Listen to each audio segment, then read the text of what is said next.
Depuis quelques semaines, il y a des informations qui circulent sur le net comme quoi Dubaï refuse le visa à certains pays africains.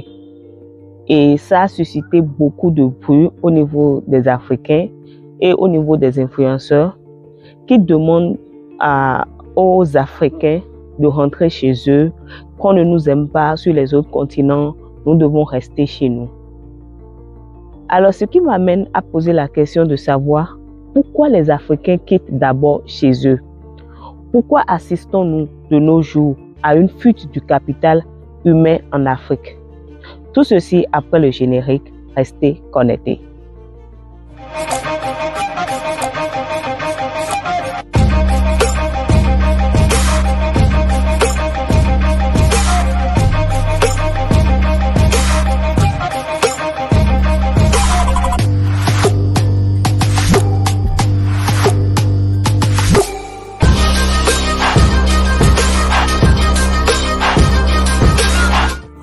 Bonjour chers amis internautes et encore une fois de plus, bienvenue dans Parlons de la diaspora.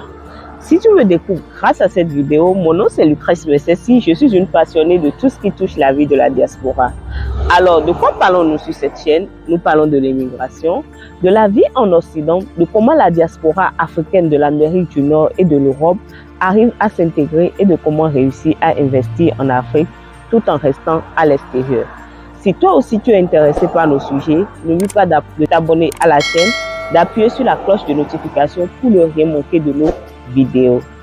Alors, chers amis internautes, encore une fois de plus, bienvenue dans Parlons de la diaspora. Alors, chers amis, aujourd'hui on va se dire quelques vérités. Comme autant que vous êtes, comme nous le savons, l'Afrique est l'un des plus riches continents du monde.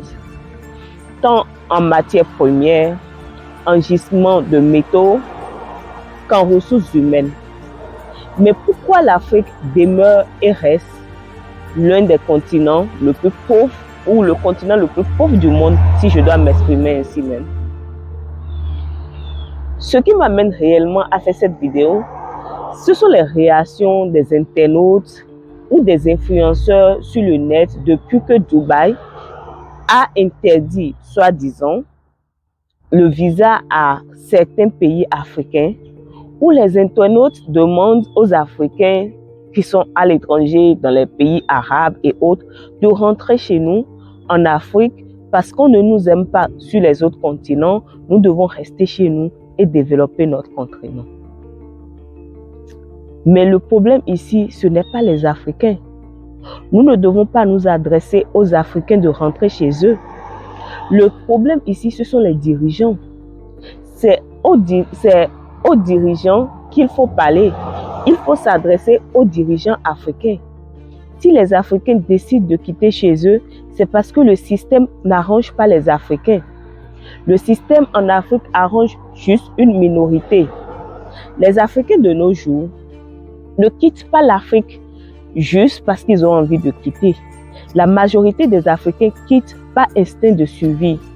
Vous imaginez, les gens ont faim chez eux, les gens n'ont pas de quoi manger, de quoi se soigner et parfois même de quoi se vêtir. Quand ils trouvent l'opportunité, c'est normal que les Africains quittent chez eux. Parfois, je suis fortuitement tombée sur une vidéo sur Facebook où je voyais une dame qui a traversé la Méditerranée avec son bébé de 9 mois. J'étais choquée. Je pleurais des larmes. Je coulais des larmes, pardon. Cela m'avait rendue triste. Je dis, mais toi, elle, c'est une mauvaise mère. Comment elle peut traverser la mer avec son bébé de 9 mois? Après, je me suis dit, mais arrête. Pourquoi tu es en train de juger la pauvre dame? Tu ne sais pas les difficultés qu'elle vit. Tu ne sais pas pourquoi elle a décidé de traverser la mer. Va voir maintenant, c'est une amie à elle qui a déjà fait la même chose avec son enfant et ça a réussi pour elle. Donc l'amie lui a dit, viens en même temps avec ton enfant. Et elle s'est dit, je n'ai pas le choix. Va voir maintenant, elle n'a personne à qui confier cet enfant. Elle n'a pas de quoi manger avec cet enfant. Va voir maintenant, c'est difficilement qu'ils arrivent à trouver un repas par jour. Et après, je me suis dit, mais non, je ne devais pas la juger. beaucoup de raisons poussent les Africains à accepter beaucoup de choses dans les autres pays par instinct de survie, parce qu'ils n'ont pas le choix.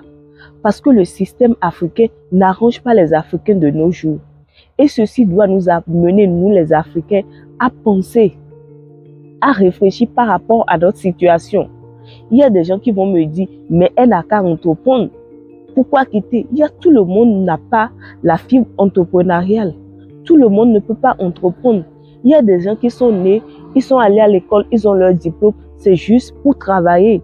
Ou ils ont été dans une formation professionnelle juste pour travailler. Mais c'est difficilement, même l'argent pour entreprendre, c'est difficilement que certaines personnes arrivent à trouver ça. Imaginez combien de femmes perdent la vie par an, par mois même, par semaine, par jour dans les hôpitaux en Afrique, par faute de moyens. Des femmes enceintes, imaginez la douleur de l'enfantement. Mais elles vont à l'hôpital pour accoucher. On ne les soigne pas parce qu'il faut déposer l'argent d'abord. Pour que les Africains restent chez eux, il faut réellement que les dirigeants africains puissent changer le système et favoriser les Africains. Ils doivent copier ce que font les Blancs, les pays développés par exemple, pour pouvoir arranger la vie des Africains.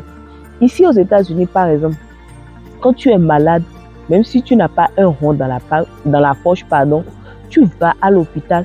C'est une obligation pour eux de te soigner. Et c'est écrit, noir sur blanc dans les hôpitaux.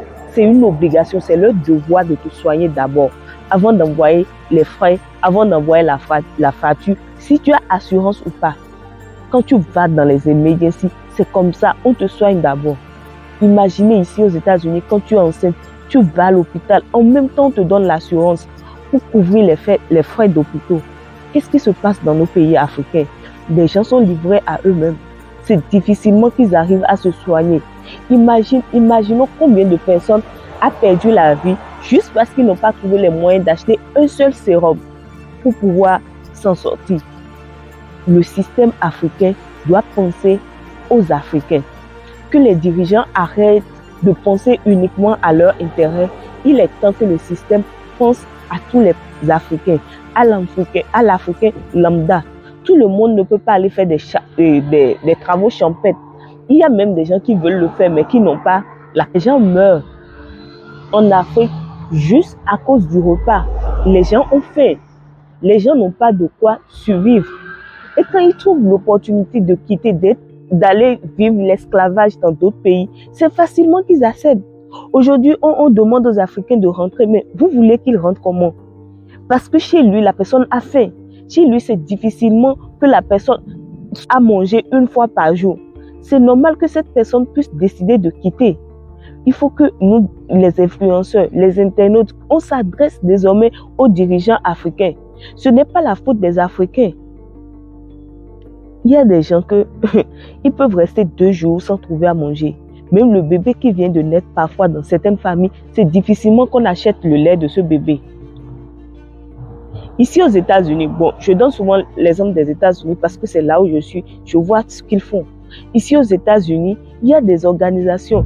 Quand tu es jeune, tu es citoyen américain, tu es américain et que tu n'as pas un travail, que tu n'as pas de quoi manger, mais le gouvernement a des programmes où on donne le logement aux Américains.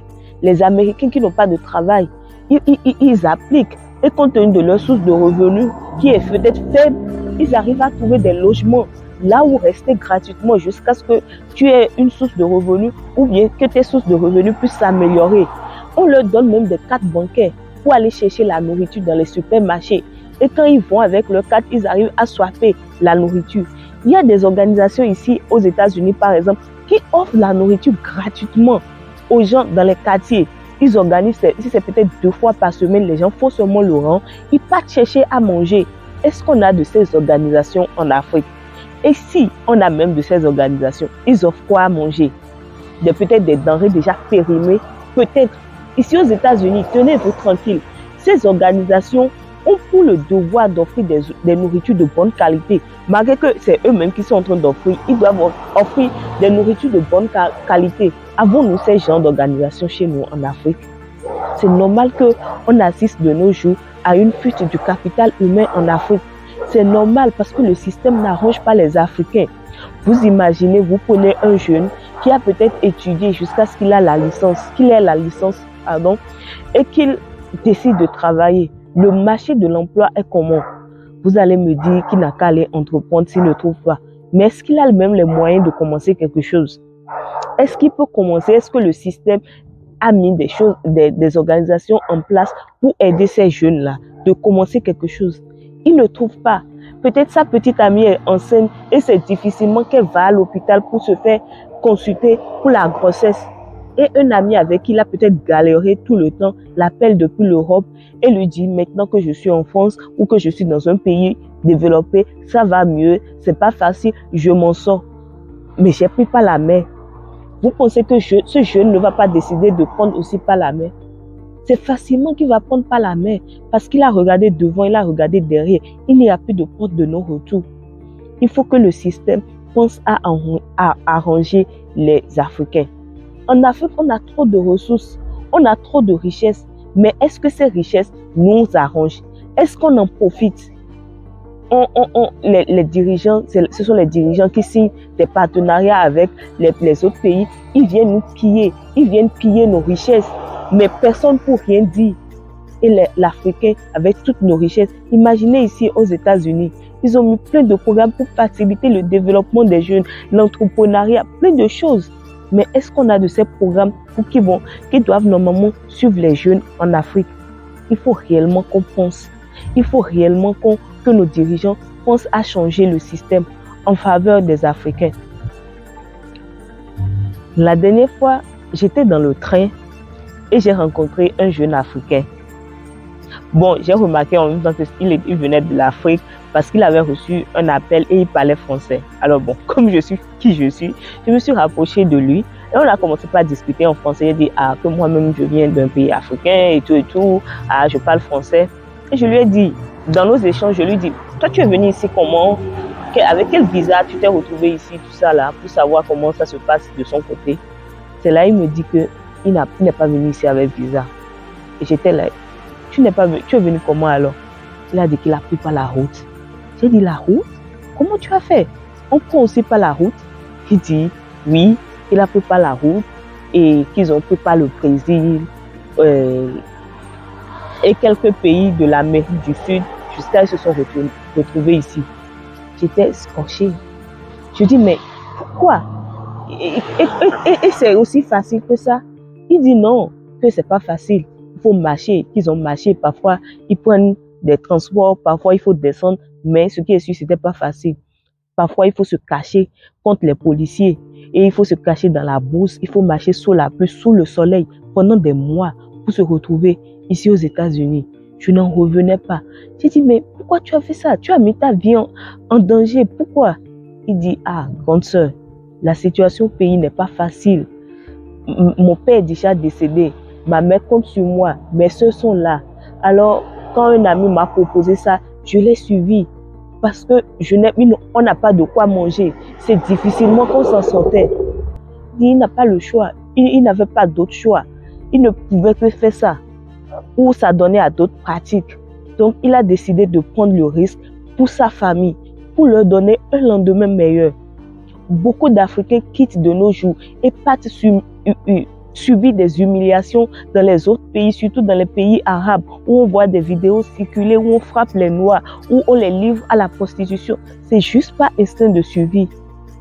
Il faut que le continent africain puisse déjà commencer par penser à mettre des programmes en place qui doivent arranger les Africains, pour que les Africains ne quittent pas. Les gens souffrent en Afrique.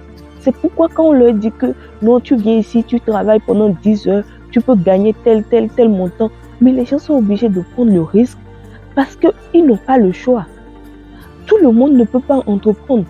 Tout le monde n'a pas la fibre entrepreneuriale. Non, et encore qu'il faut entreprendre, tu peux entreprendre quelque chose, tu n'es pas sûr que ça marche pour toi si tu n'as pas les moyens ou les relations qu'il faut. Tout le monde n'est pas allé à l'école pour savoir que telle chose doit se passer comme ça. Il faut réellement que nous, les Africains, on commence déjà par penser au peuple africain. Il faut que les dirigeants arrêtent de penser à leur poche. Il faut qu'ils arrêtent de penser à leurs propres intérêts. Et si on pensait à l'Afrique unie? Ici aux États-Unis, c'est par exemple 52 États qui se sont mis ensemble pour être un seul pays. Donc, quelqu'un qui est né ici aux États-Unis, à New York par exemple, il peut se lever du jour au lendemain et aller se rechercher à Los Angeles. Mais en Afrique, est-ce que quelqu'un qui est né au Togo peut se lever du jour au lendemain et aller se chercher en Afrique du Sud par exemple? Il faut que le système en Afrique change. Il faut que le système arrange les Africains. Nos dirigeants doivent changer quelque chose. On laisse seulement les autres venir nous piller de nos richesses. L'Afrique est riche en tout. Pourquoi nos dirigeants, pourquoi le peuple africain, pourquoi nous ne prenons pas exemple sur les autres pays qui sont arrivés? Prenons par exemple l'exemple de la Chine. Il y a de cela 30 ans, la Chine faisait partie des pays les plus pauvres du monde. Les Chinois n'avaient pas de quoi manger. Et il y avait des pays africains qui aujourd'hui sont là, qui donnaient même à manger aux Chinois, qui donnaient des dons aux Chinois.